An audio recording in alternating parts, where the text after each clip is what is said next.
Hey everybody, welcome back. I want to welcome Brandon. Hey Brandon. Hey, how you doing? How's everybody out there? Sweating like hogs. Yeah, me too. I just got in from trying to move some cows, and we've actually planted some trees this morning. This is just regular stuff, and I'm inside and not miserable, so this is good. Yeah, thanks, man. Also, this is probably everyone's first introduction to Sierra. Hi, Sierra. Hello. She's awesome. You know her, you love her. Awesome guide, awesome horse trainer, awesome pal, mother of awesome Rayleigh. Thank you. So we're gonna, she's gonna hop on Mystery, and Brandon and Sierra are going to continue his education, and I am going to be learning and watching and talking. What do you think? That sounds good. Let's give it a shot. All right, after you. Perfect. So as you're leading him out, I got a couple of questions for you. It was, about 2 weeks ago I dropped him back off, correct? Mm-hmm. And how many rides have you been able to put on him since then? Just a couple. He got a pretty good cinch sore. Uh-oh, okay. So, I took him, I think he crossed the river once. I took him on the ranch ride once. He was great. He's a little, I'm going to say gun shy, you know, a little timid. But, boy, he has a lot of try and a lot of honesty, this horse. He does, yeah. He really is forward moving and always looking. He's one of those guys that will tell you what's going on before you ever get to it. Yeah. And so he's got not that many rides on him, and so that's kind of what we're dealing with. Is this is kind of stage 2 of the training where I had him out a good number of times. I worked some cattle on him, very minimally. Didn't really do any minimal horse type ranch work with him. He does not like ropes. We had him, he was not able to be ridden for about 2 weeks when he put his foot through a fence and cut his near side front foot pretty good. It wasn't really super bad, but he's kind of a weenie. We find out he hasn't got a very strong consternation for pain. And so he acted like he was going to die, but he didn't. And so we gave him some time. Right. But the good news was I got right back on him, and it was like I hadn't been away from him on the riding. So that was very good. Yeah. Awesome. But he wants to look things over. He's very curious and actually quite brave about new things that you see. So I think what we're going to do is, if you've only ridden him a couple times, we really need to ride him, guys, 3, 4, 5 times a week for maybe an hour. Yeah, as soon as and he's healed now as of like yesterday. So he's going to be, we're going to take him out a lot. Okay, yeah, because that's what's important is, and like you say, you got to get him healed up a little bit, but we got to make sure that we continue the riding with him, and it's just a matter of exposing him to everything that you possibly can. And we've had some pretty good rides with him, some unusual things. He's crossed pretty deep water.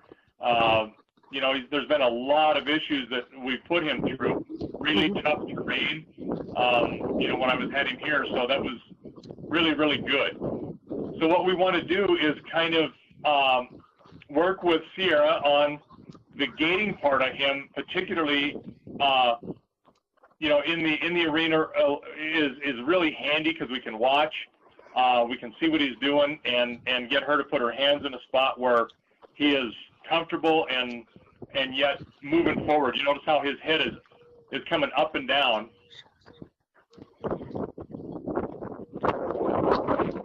And I've got a freeze frame at times, so it's a little bit difficult for me to be able to kind of give a lot of really good detailed instruction. I'm actually catching some frames here that show him in a really good walk. His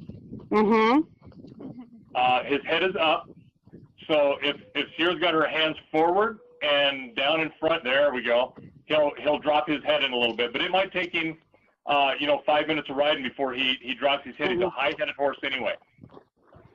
And I don't know, he hasn't been in this arena much. I know that when I took him on the 1 hour and I brought him back, and he was a little excited, just a little excited, and I brought him in here and we walked and stood until we calmed down. So he hasn't actually been in this arena too much. Okay. Well, and We gotta you got to remember, everything we're doing here with him is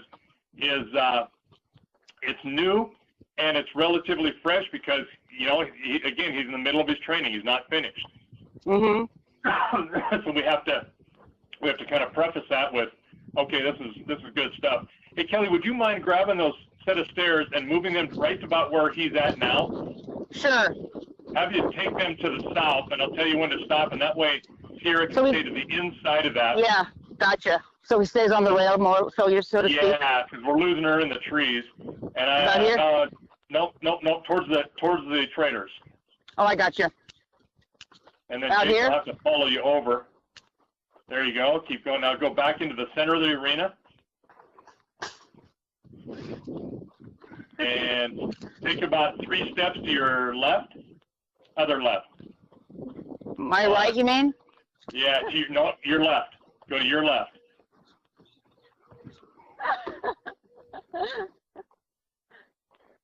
Jake's got the camera over now.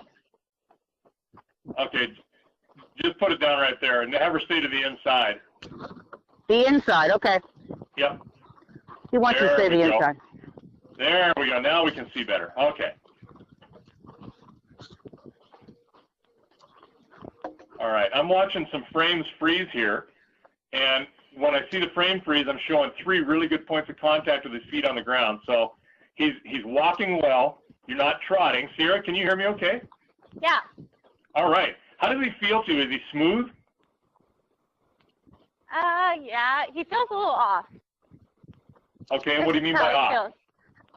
Well, he's definitely losing his feet a little bit, which could be brand new shoes, but he also seems like when he gets going, he has a little limp, but it could be the gait. I'm not sure. I gait on the others, but I don't notice it as much. Like he wants to bobble a little bit. He wants to do what? Bobble pretty good on that left front, it feels like. Okay, so slow him down just a little bit. And just bump him there. Now. Just bump him with your hands and let him go so that you're not making contact all the time. Now this is something that is a real paradigm shift for most people, and you'll notice when you do that and let him go, how his head has come down. You've slowed him up a little. See what I mean? Like he just is tripping and I don't know. Maybe. Yeah, it seems like something is weird.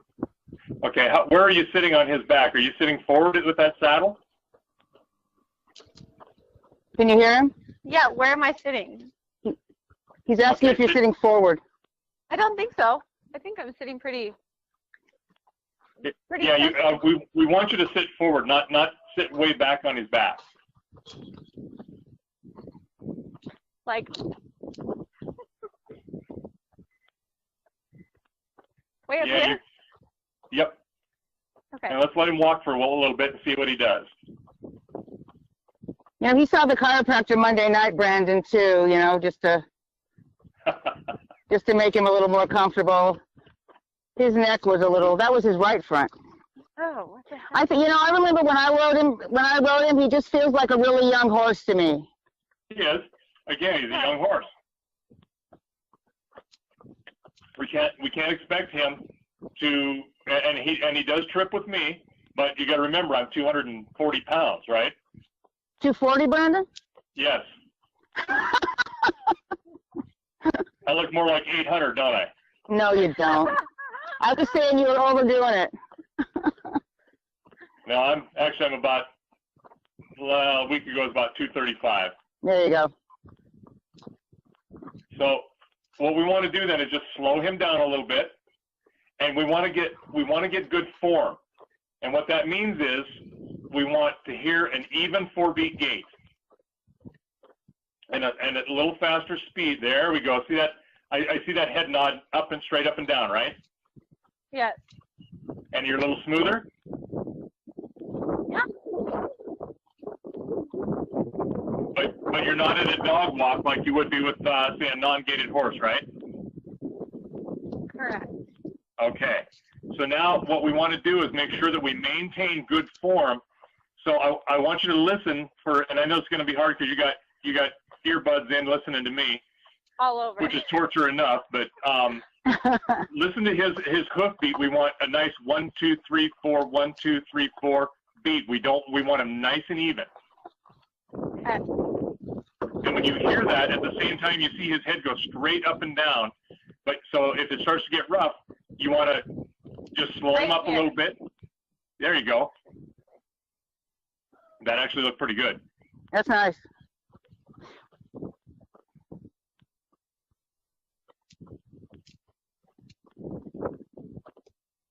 That wasn't bad. Not bad at all.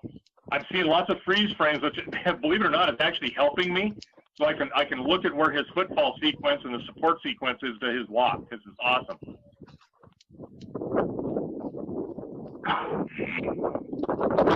Oh, that was a big trip. Yeah, there's a little trip there. So was it you said he was sipping with you a little, Brandon? Yeah, and they all do to begin with. They're going to trip with you because they're not used to packing, you know, a 35, 40-pound saddle plus, you know, 235 pounds of Brandon. Will he not walk quiet for you? That's how he is. Even outside. He just goes. Interesting. Okay, well, you stopped him. Make him back up 10 steps, please. We can't just stop and just stand there. He's got to stop and back up. That will keep that nice, crisp stop on him when you do that.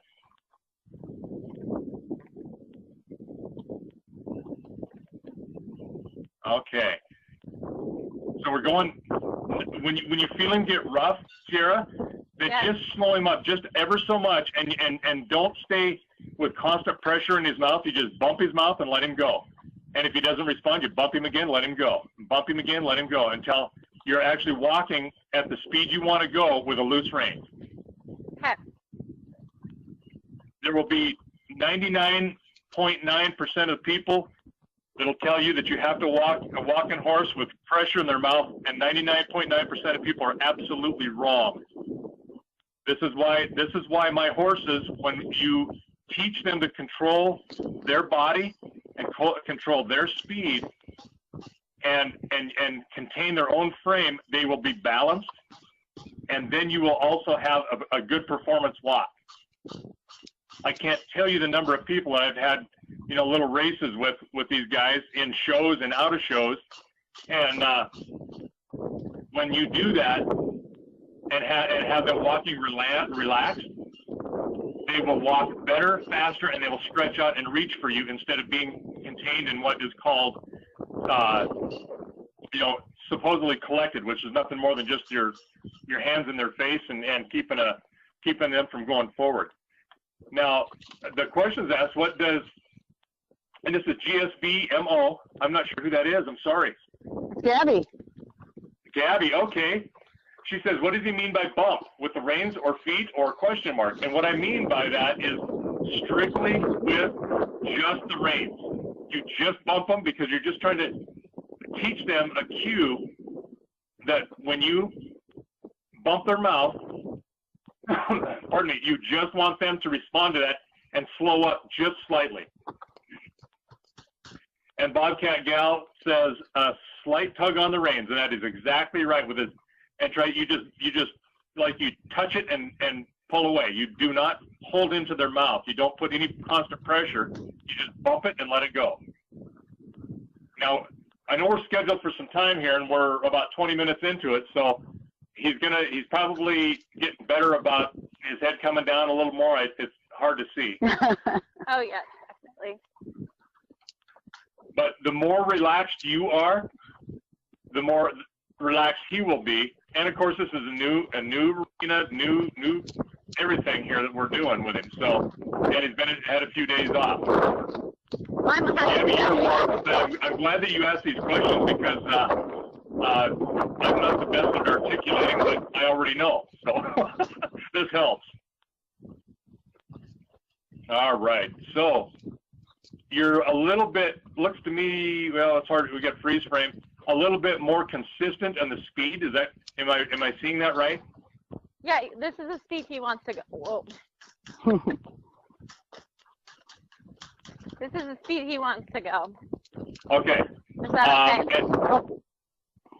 And what he will want to do, like every other horse, the speed they want to go is one that's probably the most relaxed for them, and they'll relax right into a stop. And that's what you said is he walks past your place too. Yes, he's good. So what we want to do is we want to work on this form.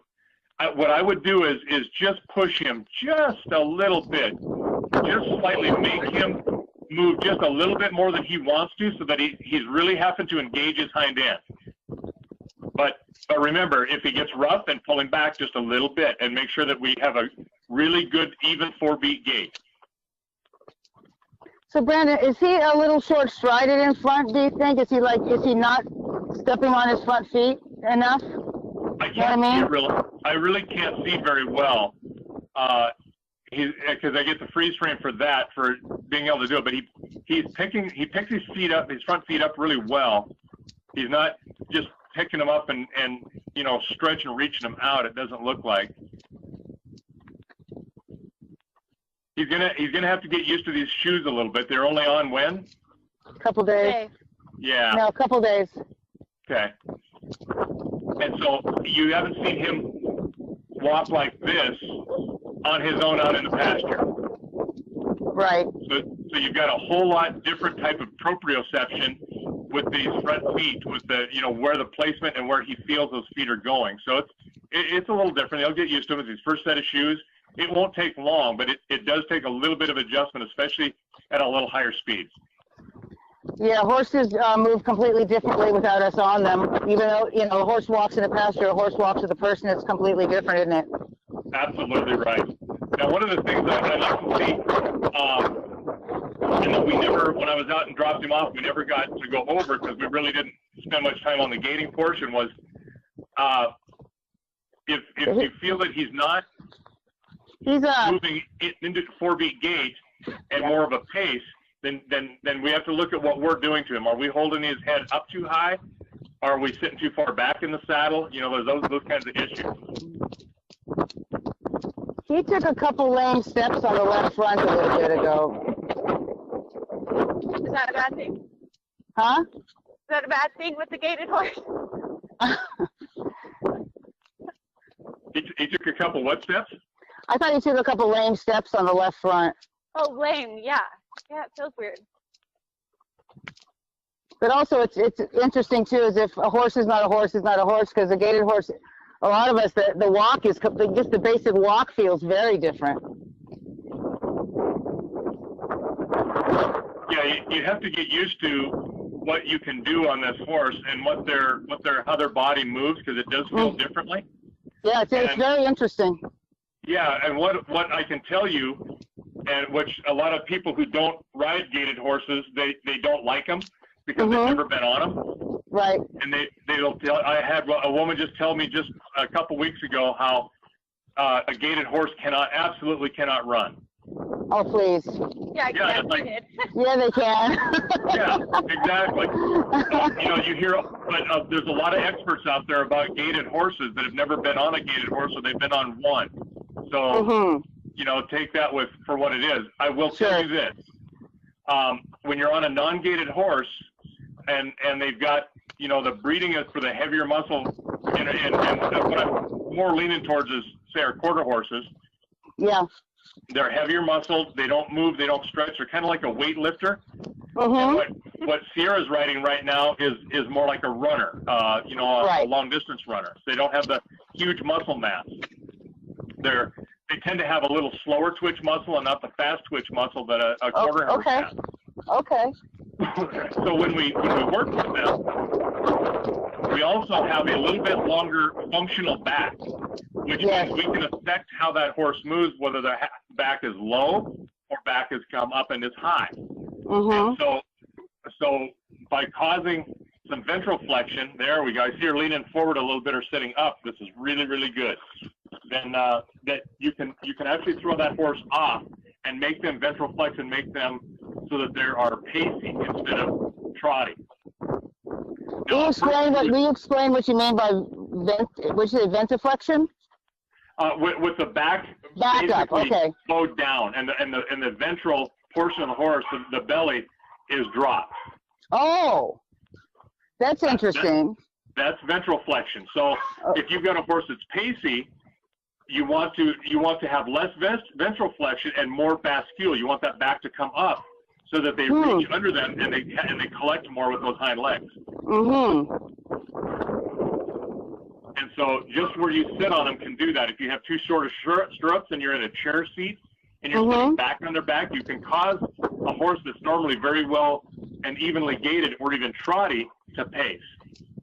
Interesting. Yeah. So where I'm getting at is there is a lot that is not understood by most horse people that don't ride gaited horses because they don't have to know about it. You're not going to change the basic gait of a non-gaited horse. You get a walk, maybe a little faster walk, a trot, and a lope, right? Yep, right. With these guys, you're going to have that slow walk or what we call a dog walk of a non-gaited horse, and then you can do everything from a flat walk to a running, which is just a faster, normal walk, like a quarter horse has, to a running walk, which is what we're trying to experience right here. You can be pacey, a stepping, which meaning both legs are going on the same side at the same time. Like a camel is very pacey. If you've ever seen a camel run, that's right. That's a pace or a stepping pace. And then you can get into the running walk or a foxtrot, which is just a trot with the front foot coming down before the opposite hind foot, and then into a full trot, and then into a lope. So there's a lot more gaits in here on a gaited horse that you can influence. And if you don't know what you're doing or you have not the awareness to that, you're not necessarily going to make that horse walk right. Or you can prevent them from walking right. Right. Yeah, I think my favorite, you taught me, I think my favorite is the step pace. You like the stepping pace? I like the step pace, real smooth and fast, yes? Is that the one? I was going to say, it's because you're a speed demon. You like that speed, and you will get there. And you know what? It depends on the horse's conformation, too. Some horses are conformed to be trotters or fox trotters, and some are more pacey horses. So, and is that the same breed of horse? Pardon me? Would the same breed of horse be more foxtrotty and more pacey in the same breed?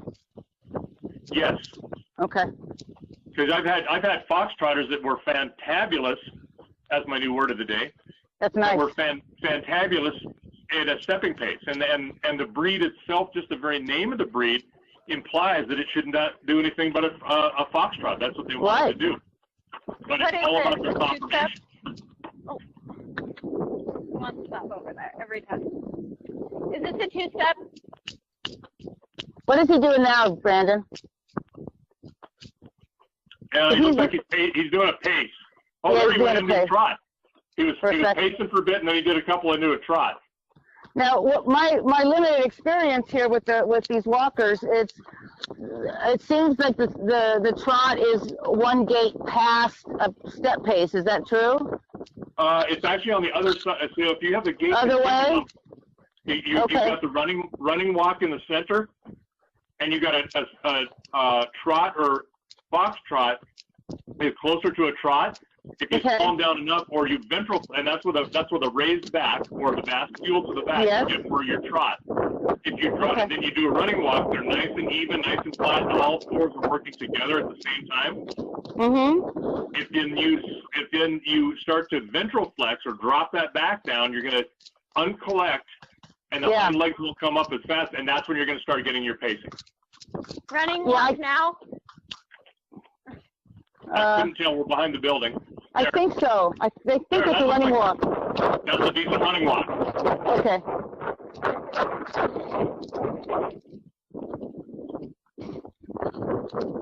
He likes to move, doesn't he? Okay. You're doing. Hey, Sierra. You're doing a great running walk, but then when he starts to get rough, he's starting to get into a stepping pace. So you just want to slow him up just slightly. So, running walk, right there he's rough, so just pull him up right here. Yeah, his head is high, so you want to drop his nose down, pull his nose, and keep your hands low, and make him drop his head. Oh, there. That will help him lift his back.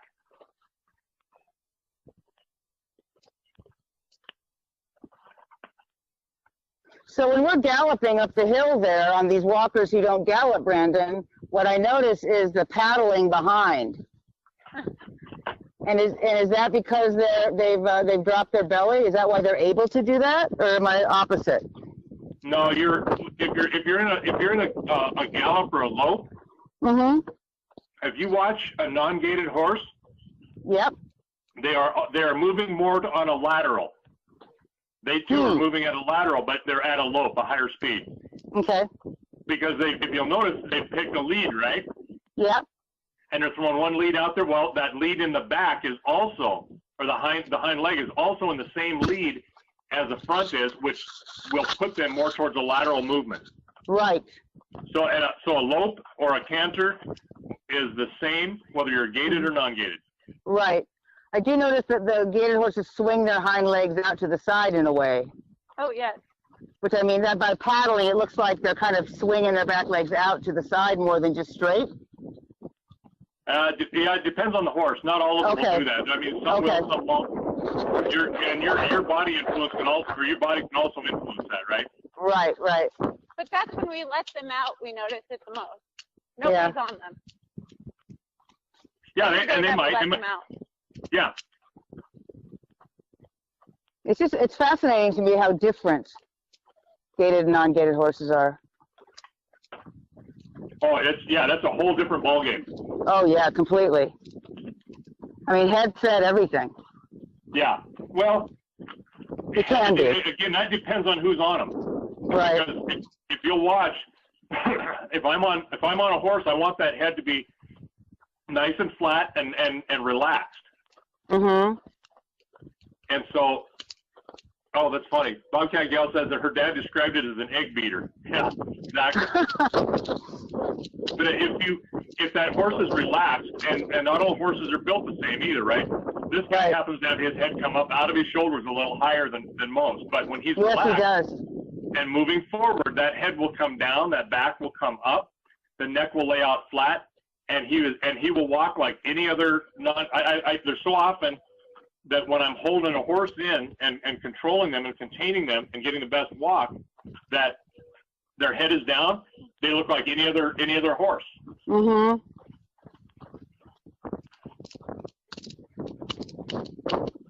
Bobcat Gal says I had a Tennessee Walker and he was not a cow horse one bit. I'm sure you get funny chats. Yeah, I've had good discussions with people about what's the best cow horse, and it's funny. I put a challenge out to people as a trainer, especially the guys that talk about their cow-bred horses, and that that's the way they're bred, and they will follow a cow, and it's like, you know what? That's not necessarily true or not true, because if you keep a horse away from a cow their entire life and they just expose them to them, and then you start training them, and then you go out, and the first thing you do is expose them to a cow when you're on their back. Guess what they're going to do? They're going to look at that like anything else, and they're going to, and they may spook from it, or they may not. They certainly are not going to come up and rate that cow. So it's all learned. Some of them may or may not have more of an interest in it. I can tell you that. Right. Have you bounced around enough, Sierra? I don't want to talk about it. Just got to slow him up a little bit. So what we're trying to do early on here, and this is pretty repetitive, is just be really slow and get the best walk you can out of him. And if it's a little slower than we like, that's okay. Let's just find the best walk for him. This is too slow, I bet. Yeah, exactly. And he'll slow down to a stop. That's what they want to do. But if you can kind of push him, but not do it to where it's rough, hold him in that gait to where it's nice and smooth, yet not super slow, then we're going to build the form. Excuse me. It's like you doing something for the first time is going to be kind of rough and really not very efficient and be kind of kinky in how you do it. But the more you do it slowly, you're going to get a handle about how to do it better and better and better. And then as you get better at it with really good form, pretty soon the speed is going to pick up naturally. And that's what we're looking to do. Yeah, it's really rough, all of it, to me. I'm a quarter horse person. It's a whole new game. Yeah, well, this should not be as rough as a quarter horse, I guarantee you. Oh, Hey, they're smooth to me. Well, you got to get a better fine tune. You got to fine tune your butt here a little better. Yeah, you're moving too fast because he's in a pace. Okay, right here. yeah, that's nice. Yeah, Brandon? There you go. That's a little better. He just is trip, trip, trip, trip, trip. Yeah, he's going to have to get used to these shoes and packing this weight. All 104 pounds of you. Oh, yeah, right. I wish I was that skinny. As far as I'm concerned, all women weigh barely over 100 pounds. Oh, my God. Yeah, right. That's how I keep myself from getting beaten. Oh, yeah. Good idea. All right. That's much, much better. Okay. That's much better. Feel how smooth that is? Yes, but he wants to walk faster than that for sure. He does, but he's really comfortable being pacey. So we need to teach him that no, this is the speed that you're going to go because we want you to have this really good form. And he's built for it. We're not asking him to do something that's not hard for him to do.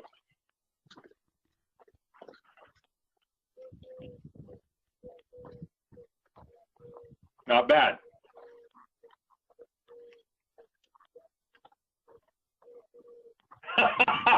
Bobcat Dale says, you've not seen me then. Okay, fine, she's 97 pounds. All right, are you feeling the consistency a little more now? Yes. My back Okay. sure does. Yes, exactly. Much better. Now look how more relaxed he is. And if you feel him start to move, even pick up the speed 1 foot, you correct him immediately and make sure he stays at that nice smooth gait. There, he tripped. Make him stay at that nice smooth gait. Don't let him go. Even take 3 or 4 steps is a no-no. We want to make sure he's absolutely contained in that gait and consistent in the speed, so that it's a smooth gait, not a rough gait. There, that's nice. He looks like he's settling down a little bit. Yeah, it looks like he is. Much better. All right. Now we've got all the sillies out of us and all of the speed out of us, and you feel how much more consistent he is? Yes. Feel how his head is a little bit lower overall. It comes up level. Yes. Now he's starting to settle down and not having to think he's got to run through all of this. So let's just keep going a little bit more consistent each direction. And as long as you're doing something, I'm going to shut up and let you tell me what you feel. Oh God.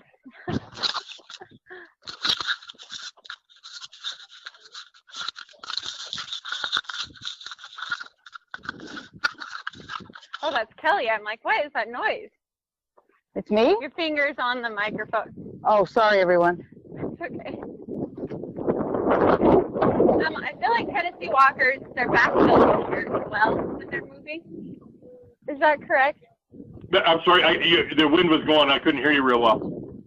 I feel like on Tennessee walkers, their back is long, like it's a longer stride in the back, almost. Is that why you want me to sit more forward?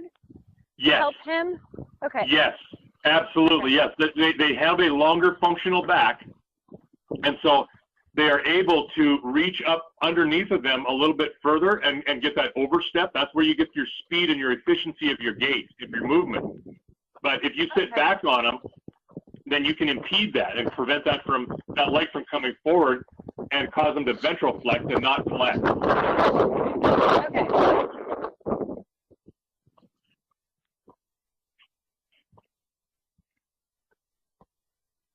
When he trips, he instantly wants to pick up that pace just because he gets more of his head because he pulls it out of my hands when he trips. But that's the only time. Otherwise, he's doing pretty good. Okay, and you can't fault him for that. He's got to try to catch himself. That's all right. He just has to learn to keep this new weight. And I don't know what happened with his shoes or how he shot. I mean, that's a whole nother clinic right there, just in the shoeing of gated horses. If you're into shoeing them to a certain degree, which is, I can argue that you don't want to do that. Okay, good deal. Yeah, he's nice and complimentary, which is understandable. He's trying to get excited, but being with me.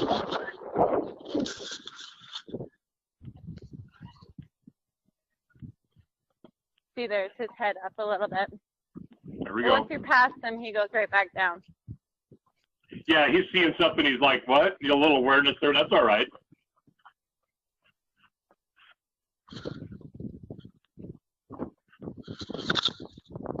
He's very good about moving off my leg, though. I do appreciate that. Every once He in a is while I moving have off your leg?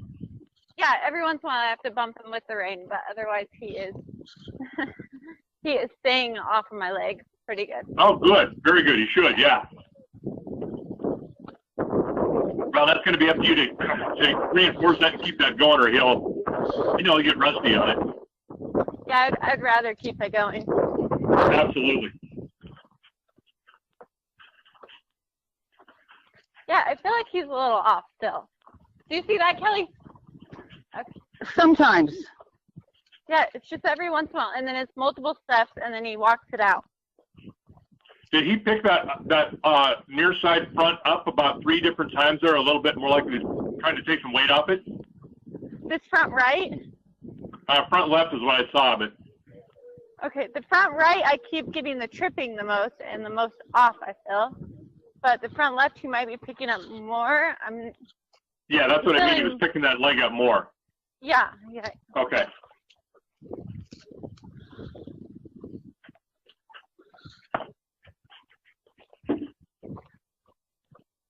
And there's always a possibility that, maybe as he was getting shot, if he was moving around a bunch, he could have gotten the nail a little bit. Yeah, a little sore.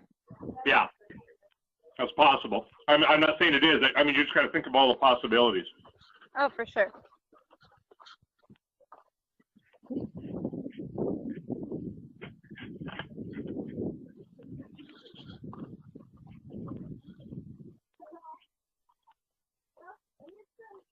And I'm just kind of sitting in a freeze frame here for a minute, but he's at this freeze frame, he's had a perfect form for a 4B gate. Good.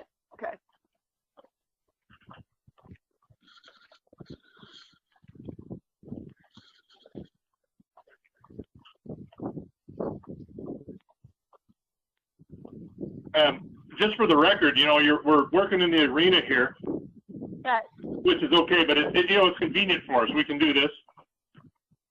But I rarely work in a arena like this, or I certainly don't when I'm training. I've got these horses out, in a large pasture, or I'm out taking a ride on them.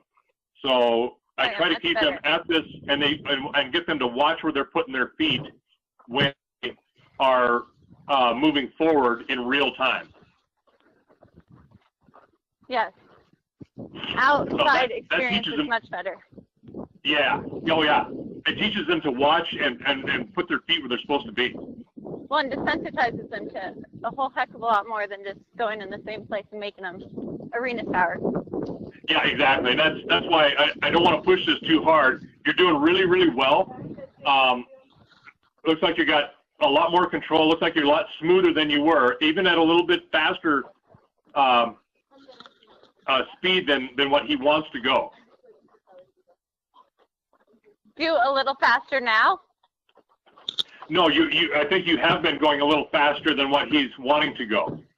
Yes, so he either wants to go fast or slow enough that he can just halt. Right. And you're making him stay a little bit with some speed, yet and walking well, and that's what you want to do. That's exactly the right place to be with him. Yeah, I want to get places. Some of these guys get a little lazy. Right, absolutely. They're smart. Yeah, and Monty, yes. He's our study in how to do the least with the most amount of time. Yeah. Well, you know, Brandon, I'll be able to take him out on a lot of the rides, drag on him and practice leading with him and stuff like that. He's actually really sure-footed. He pays close attention to what he's doing. Yeah, he's very aware on the trail, but he's young, he's new, Mm-hmm. you know, so he's not really, I couldn't call him by any stretch of the imagination sound and really practiced to be able to be consistent on him. So Yes. he needs, good job. Nice turn. And he stayed in gate. Yep. Good. Very good. A little bit. Oh yeah.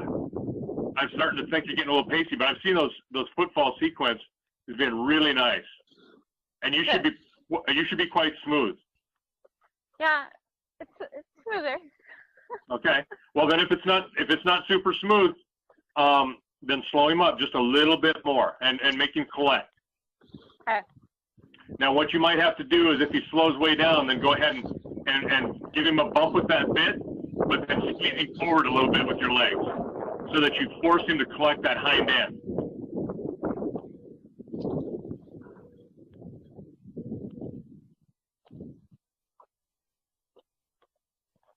And you can tell he's young because when he collects, it's a bobble, like he wants to collect and have That's that right. release, which is fine because I'll give it to him.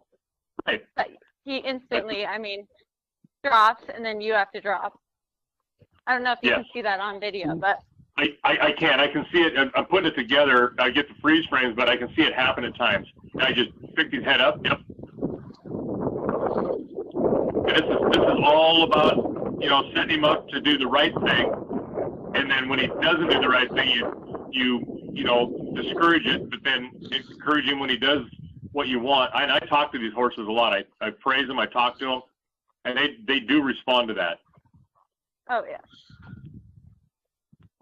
All right. You're doing really well. Okay. I think what we want to do, we've been at this now, believe it or not, about 35, 40 minutes.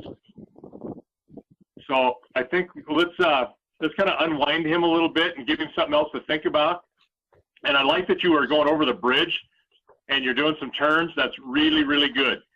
If you wouldn't mind going to the far end of the arena right underneath the osprey nest. Yes.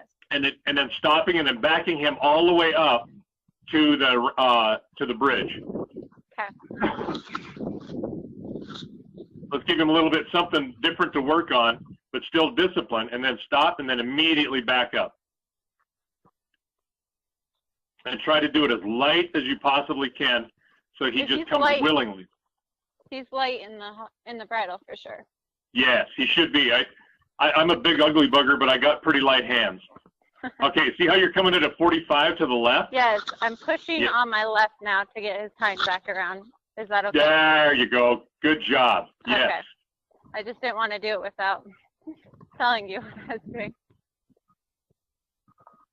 Yeah, You you're can just do trying to. reverse arcs as well. He did very good. Good.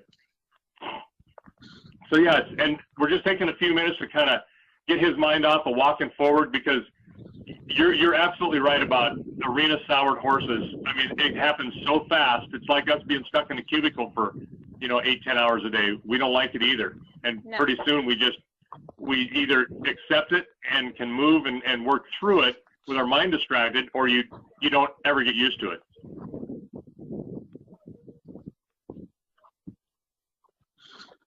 He's a little leggy on turns, like right here, he's pulling on me.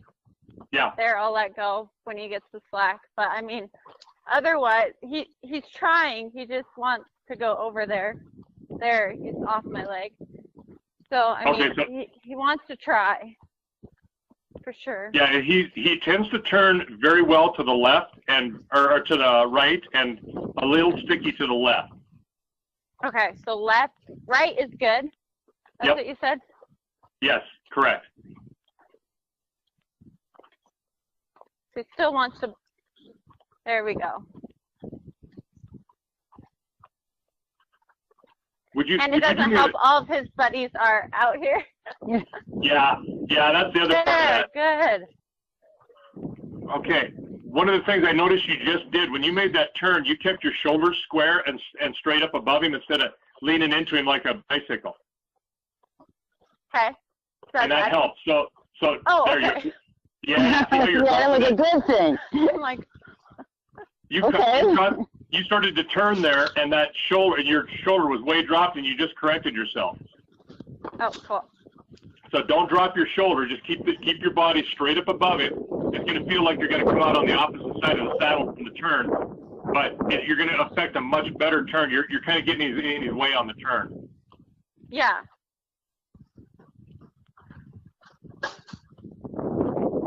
There you go. Better? Oh, yeah. And when he tries to turn, he really tries. I mean, he'll get Yes. off the rein right away. Yes, exactly.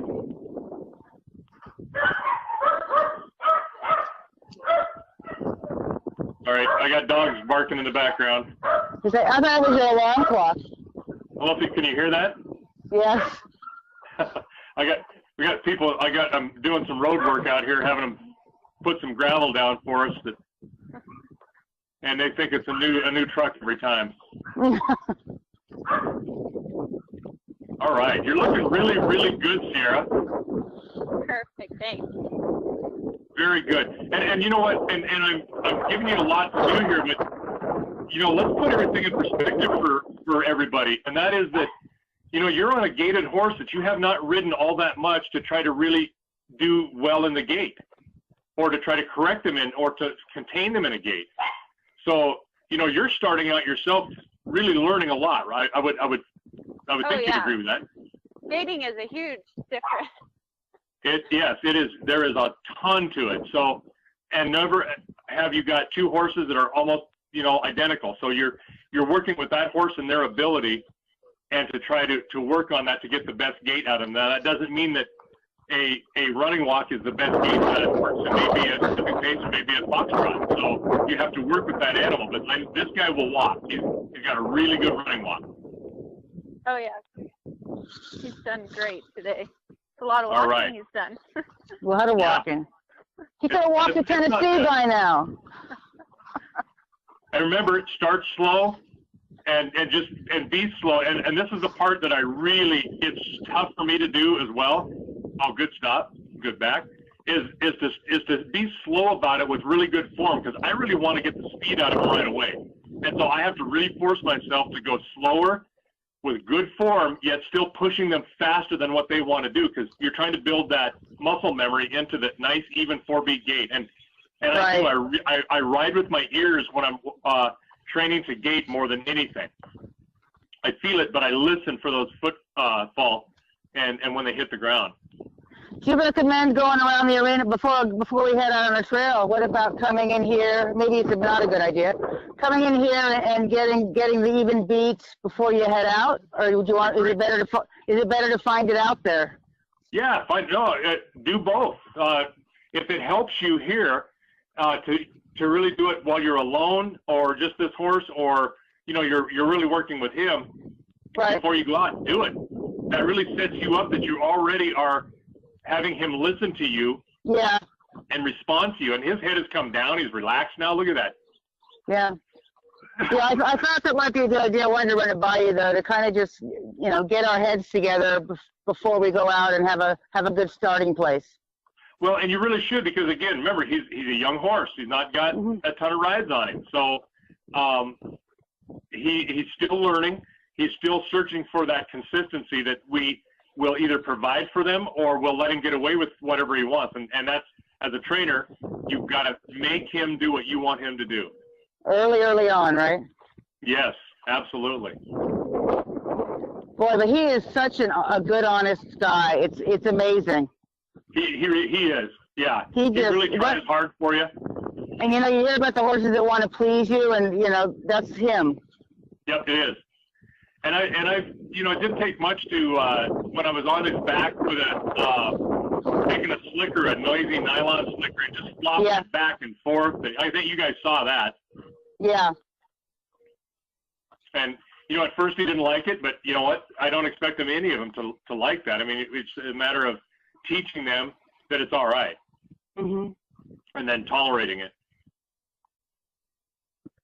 All right. You know what? I think we're probably out of time by the time we're done. It's a good stopping You've done place. a Looks great like. job. I would, if you're doing this on your own, Sierra and Kelly both, if you're both taking him out, having both of you ride him at different times is really, really good. As long as you're both doing the same thing and really making him stay at a good gait and slowed down, so it's very, very good with the form, not just getting speed, but really make him slow down and walk well, which is, again, the frustrating part, but that's what we're working on. Yeah. You will be surprised how fast the speed will come when the form is what it should be. Whenever you stop, back him up a little. You can mount or dismount on him either way. Yep. Oh, good question. Here's a good question. She stopped and I asked her to back, but she was going to get off. So you want to back every time you stop? Every single time you stop, back up at least 5-6 steps. Okay. But always vary it. If you go back 20 steps, that's okay. But every time a little bit. I don't want them to be consistent about how many steps. We're only going to take 4 steps because they'll learn to count to 4, and then it's hard to get 5 steps out of them. Yeah, you don't want it to be predictable, right? Right. You want to be very, very, very consistent in your inconsistency. I can do that. All right. All right. Well, let's give it I'll give you a couple of minutes. I think we're going to do Augie next for a little bit, right? I'll be your groom. I'll take your horse.